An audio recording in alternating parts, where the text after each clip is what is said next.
Iran की जंग का दायरा और बढ़ गया है। अब ईरान ने अजरबैजान पर ड्रोन हमला कर दिया है। अब तक इस जंग की आग अजरबैजान तक नहीं पहुंची थी। ईरान ने अपने पड़ोसी देश अजरबैजान के एक एयरपोर्ट पर अपने शाहिद ड्रोन से भीषण हवाई हमला कर दिया। ईरान के इस हमले के बाद जंग का दायरा बढ़कर अजरबैजान तक पहुंच गया। अजरबैजान के विदेश मंत्रालय के मुताबिक ईरान ने नख्चिवान इंटरनेशनल एयरपोर्ट को निशाना बनाकर ड्रोन हमला किया और वहां तबाही मचाने की कोशिश की गई। नख्चिवान एयरपोर्ट के पास हुए इस हमले की दिल दहला देने वाली तस्वीरें सामने आई। वहां सब कुछ सामान्य था, तभी हवा में शोर मचाता हुआ एक ड्रोन पूरी रफ्तार में आया और एक इमारत से टकरा गया।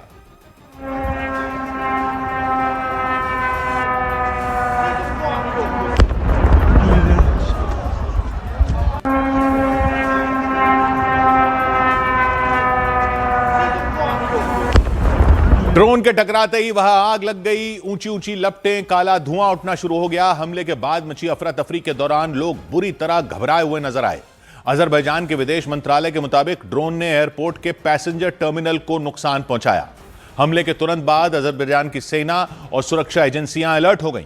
अजरबैजान की सेना के मुताबिक एयरपोर्ट पर हमले के कुछ ही देर बाद एक ड्रोन एयरपोर्ट के नजदीक मौजूद एक गांव में भी गिरा।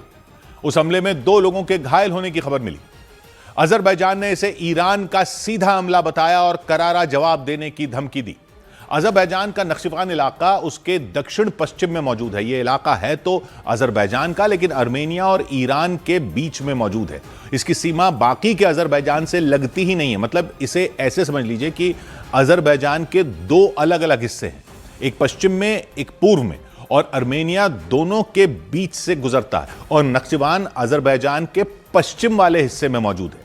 ईरान के साथ नख्चिवान करीब 180 किलोमीटर लंबी सीमा साझा करता है और नख्चिवान का एयरपोर्ट तो ईरान के इतना करीब है कि वो छोटे ड्रोन या कोई छोटी सी मिसाइल आसानी से वहां पहुंचा सकता है। और अजरबैजान के मुताबिक ईरान ने न सिर्फ उसके एयरपोर्ट पर बल्कि रिहायशी इलाके में ड्रोन गिराकर सारी सीमाएं लांघ दी। अजरबैजान पर ड्रोन हमले करके ईरान ने पश्चिम एशिया में धधकती आग की आग में घी डालने का काम कर दिया, ऐसा आरोप लगाया अजरबैजान ने, क्योंकि इस ड्रोन हमले के बाद अजरबैजान के राष्ट्रपति ने अपनी सेना को जवाबी कार्रवाई के निर्देश दे दिए। नख्चिवान एयरपोर्ट पर ड्रोन हमलों के बाद वहां सुरक्षा बढ़ा दी गई। उड़ानों पर असर पड़ा। नख्चिवान जा रही फ्लाइटों को रद्द कर दिया गया। कुछ फ्लाइटों को तो आसमान से ही लौटना पड़ा। अमेरिका और ईरान के साथ छिड़ी जंग के बीच ईरान का अजरबैजान पर हमला करना उसकी बड़ी प्लानिंग का हिस्सा माना जा रहा है। ईरान और अजरबैजान दोनों पड़ोसी देश हैं। 2 टुकड़ों में दोनों करीब 700 किलोमीटर लंबी सीमा साझा करते हैं। लेकिन बीते कुछ साल में दोनों के रिश्तों में दरार बहुत ज्यादा बढ़ गई थी। इस दुश्मनी के पीछे की वजह इजराइल को माना गया, क्योंकि ईरान इजराइल को अपना सबसे बड़ा दुश्मन मानता है। अजरबैजान ने इजराइल से आधुनिक हथियार खरीदे, ड्रोन सिस्टम लिए और खुफिया सहयोग भी बढ़ाया। यहीं से ईरान की बेचैनी बढ़नी शुरू हो गई थी। माना जा रहा है इजराइल और अमेरिका से खामनेई की मौत का बदला लेने की कसम खा चुके ईरान ने इस बार इजराइल के करीबी अजरबैजान को भी सबक सिखाने की ठान ली।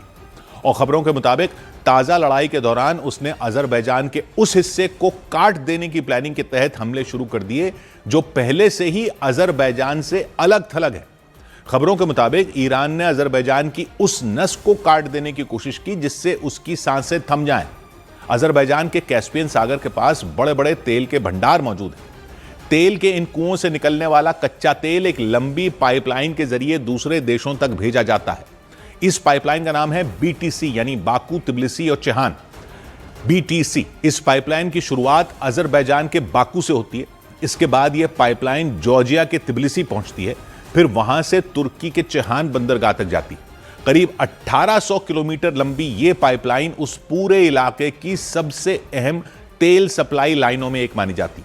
आंकड़ों के मुताबिक रोजाना इस पाइपलाइन से करीब 10 लाख बैरल कच्चे तेल की सप्लाई होती है। तुर्की के चेहान पोर्ट पर पहुंचने के बाद कच्चे तेल को बड़े बड़े टैंकरों में भरकर जहाजों में लादकर इजराइल समेत दुनिया के कई देशों तक ले जाया जाता है। खबरों के मुताबिक इजराइल के 25 से 30% तेल की जरूरत इसी सप्लाई रूट से पूरी होती है। माना जा रहा है कि ईरान ने अपने दुश्मन को ताकत पहुंचाने वाली इस अहम सप्लाई लाइन पर हमला करके उसे काटने की कोशिश की। इधर पश्चिम एशिया में बढ़ते तनाव के बीच ईरान ने चेतावनी दे दी कि वो इजरायल में मौजूद दिमोना परमाणु ठिकाने पर हमला कर देगा। ईरान की सेना की तरफ से बयान दिया गया कि अगर अमेरिका और इजरायल ने मिलकर ईरान में इस्लामी शासन को पलटने की जरा भी कोशिश की तो अंजाम बहुत बुरा होगा। और ईरान के इस बयान को अमेरिका और इजरायल की धमकियों का जवाब माना गया। इन दोनों देशों ने एक रोज पहले चेतावनी दी थी कि ईरान में आयतुल्लाह अली खामनेई की मौत के बाद जो भी सुप्रीम लीडर बनेगा वो मारा जाएगा और वहां एक बार फिर बड़े नेताओं को निशाना बनाने के लिए बड़ी सैन्य कार्रवाई की जाएगी। इसका जवाब देते हुए ईरान ने चेताया कि अमेरिका और खासकर इजरायल ऐसी भूल ना करे, क्योंकि इस बार वो इजरायल में सैन्य ठिकानों और इमारतों को ही नहीं बल्कि न्यूक्लियर प्लांट पर भी हमला कर देगा। इसे बड़ी धमकी इसलिए माना गया क्योंकि अगर ईरान ने सचमुच ऐसा कर दिया या वो कर सका तो फिर भयंकर तबाही मच सकती है। न्यूक्लियर प्लांट पर हमले से खतरनाक रेडिएशन के फैलने का खतरा पैदा हो सकता है। इसका खौफनाक असर लंबे वक्त तक दिख सकता है, लेकिन ईरान ने धमकी दी कि वो इजरायल को सबक सिखाने के लिए ऐसा जरूर करेगा। उसने इस्लामी शासन के मुद्दे पर यह धमकी दी। 1979 में हुई इस्लामी क्रांति के बाद ईरान एक इस्लामिक रिपब्लिक बन गया था। उससे पहले वहां शाह का शासन चलता था। हालांकि ईरान ने इजरायल के जिस परमाणु ठिकाने को लेकर धमकी दी उसे इजरायल का बेहद गुप्त कार्यक्रम बताया जाता है। अनुमान लगाया जाता है कि वहीं पर इजरायल ने अपने परमाणु हथियार बना रखे हैं। हालांकि आधिकारिक तौर पर इजरायल ने कभी भी इसकी जानकारी नहीं दी। उसने कभी भी अपने पास परमाणु हथियार होने की पुष्टि नहीं की। वो तो इस प्लांट को न्यूक्लियर रिसर्च सेंटर बताता है। यह परमाणु प्लांट इजरायल के डिमोना शहर में मौजूद है।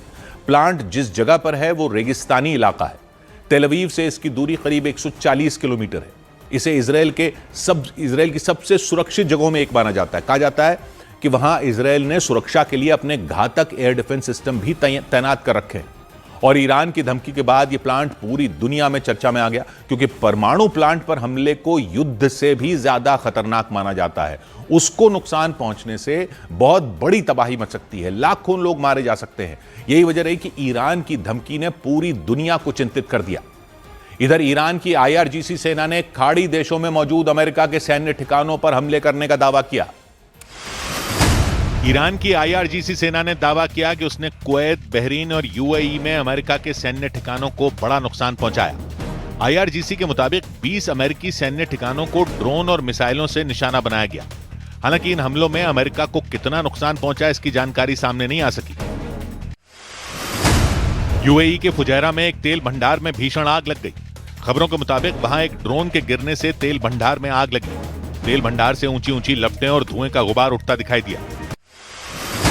UAE के अबू धाबी में वहां के सुरक्षा बल ने दावा किया कि उनके एयर डिफेंस सिस्टम ने ड्रोन हमलों को नाकाम कर दिया। जानकारी दी गई कि हवा में ही उन ड्रोन को तबाह कर दिया गया, लेकिन आसमान से गिरे मलबे की वजह से कुछ लोग घायल हो गए। उधर श्रीलंका में कोलंबो से 120 किलोमीटर दूर हिंद महासागर में ईरान के युद्धपोत पर हुए हमले के बाद ईरान ने अमेरिका को कड़ी चेतावनी दे दी। ईरान के विदेश मंत्री ने इस हमले को अंतर्राष्ट्रीय जल क्षेत्र में किया गया अपराध बताया। ईरान का वो युद्धपोत बंगाल की खाड़ी में आयोजित नौसेना के एक अभ्यास में हिस्सा लेने के बाद ईरान लौट रहा था। बताया गया कि इस अभ्यास के दौरान उस युद्धपोत का भारत के विशाखापट्टनम में स्वागत भी किया गया था, लेकिन दावा किया गया कि बंगाल की खाड़ी से लौटने के बीच श्रीलंका में समंदर के तट पर अमेरिका की एक सबमरीन ने उस पर हमला कर दिया था। और उस हमले की जिम्मेदारी लेते हुए अमेरिका ने बताया कि उसकी नौसेना ने ईरान के उस युद्धपोत को समंदर में डुबो दिया। इस हमले के बाद ईरान भड़क गया। उसने बदला लेने के लिए अमेरिका को खुली धमकी दे डाली। हिंद महासागर में मौजूद ईरान के उस युद्धपोत पर हमला होते ही वहां जोरदार धमाका होता नजर आया। पहले उससे आग की लपटें उठती दिखी, लेकिन उसके ठीक बाद बड़ा विस्फोट हुआ था और फिर पानी समंदर से कई फीट ऊपर तक बिल्कुल तेजी से उठता दिखाई दिया था। बताया गया कि यह हमला श्रीलंका के कोलंबो से 120 किलोमीटर दूर हिंद महासागर में किया गया। दावा किया गया कि ईरान का वो युद्धपोत उस वक्त श्रीलंका के गाले बंदरगाह से 40 किलोमीटर दूर अंतर्राष्ट्रीय जल क्षेत्र में मौजूद था, तभी उसे निशाना बनाया गया था। अमेरिका के रक्षा मंत्री ने बताया कि इस भयंकर हमले को उनकी नौसेना ने अंजाम दिया था और इस हमले में उस युद्धपोत पर मौजूद ईरान की नौसेना के कई सैनिकों के मारे जाने का दावा किया गया। An American submarine sunk an Iranian warship that thought it was safe in international waters. Instead, it was sunk by a torpedo. Iran के विदेश मंत्री ने हिंद महासागर में अमेरिका की तरफ से किए गए इस हमले को अंतर्राष्ट्रीय जल क्षेत्र में किया गया एक गंभीर अपराध बताया। और इतना ही नहीं, ईरान के विदेश मंत्री ने चेतावनी देते हुए साफ कर दिया कि अमेरिका को युद्धपोत डुबोने की भारी कीमत चुकानी पड़ेगी। उन्होंने बताया कि उस युद्धपोत पर ईरान की नौसेना के 130 सैनिक मौजूद थे और उन पर बिना किसी चेतावनी के अमेरिका ने हमला कर दिया। बताया गया कि ईरान का वो युद्धपोत 18 से 25 फरवरी के बीच बंगाल की खाड़ी में हुए एक अभ्यास में शामिल हुआ था। इस अभ्यास में ईरान के अलावा दुनिया के कई दूसरे देशों की नौसेनाओं ने भी हिस्सा लिया था। बताया गया कि इस अभ्यास के दौरान आंध्र प्रदेश के विशाखापट्टनम के उस युद्धपोत का स्वागत भी किया गया था, लेकिन बंगाल की खाड़ी से ईरान लौटने के दौरान उस पर हमला कर दिया गया। बताया गया कि आंध्र प्रदेश के विशाखापट्टनम से निकलने के बाद वो श्रीलंका के दक्षिणी हिस्से में पहुंचा था। दावा किया गया श्रीलंका के कोलंबो से 120 किलोमीटर दूर अंतर्राष्ट्रीय जल क्षेत्र में उसके पहुंचते ही वहां पर घात लगाकर बैठे अमेरिका के नौसैनिकों ने धावा बोल दिया। अमेरिका के रक्षा मंत्री ने बताया कि अंतर्राष्ट्रीय जल क्षेत्र में उसकी सबमरीन ने ईरान के उस युद्धपोत पर बड़ा हमला कर उसे बर्बाद कर दिया और उस युद्धपोत पर मौजूद ईरान के कई सैनिकों के मारे जाने का दावा किया। ईरान के विदेश मंत्री ने बताया कि उसमें 130 से ज्यादा सैनिक मौजूद थे और इस हमले में उनमें कई सैनिक मारे गए। श्रीलंका के रक्षा मंत्रालय ने बताया कि हमले के बाद उस युद्धपोत से श्रीलंका की नौसेना को इमरजेंसी कॉल मिली थी और इसके बाद राहत बचाव के लिए वहां एक टीम भेजी गई थी। श्रीलंका के विदेश मंत्री ने वहां की संसद में इसके बारे में जानकारी दी। उनके मुताबिक ईरान के उस युद्धपोत में मौजूद 30 से ज्यादा सैनिकों को घायल हालत में अस्पताल पहुंचाया गया। वहीं श्रीलंका की नौसेना ने समंदर में बचाव अभियान के दौरान ईरान के कुछ नौसैनिकों के शवों को बरामद करने का भी दावा किया, जबकि ईरान के 50 से ज्यादा नौसैनिक समंदर में लापता बताए गए। हिंद महासागर में उस युद्धपोत पर हुए हमले के बाद ईरान ने हमले में मारे गए अपने नौसैनिकों के शव उसे सौंपे जाने के लिए श्रीलंका से अपील की, ताकि उन नौसैनिकों के परिवारों के लोग उनका अंतिम संस्कार कर सकें।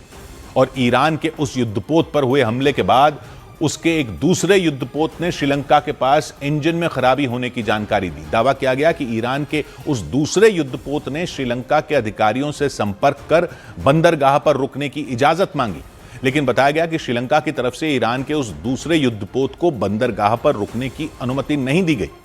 दावा किया गया ये वो युद्धपोत भी अंतर्राष्ट्रीय नौसेनाओं के अभ्यास में शामिल होकर बंगाल की खाड़ी के रास्ते ईरान लौट रहा था।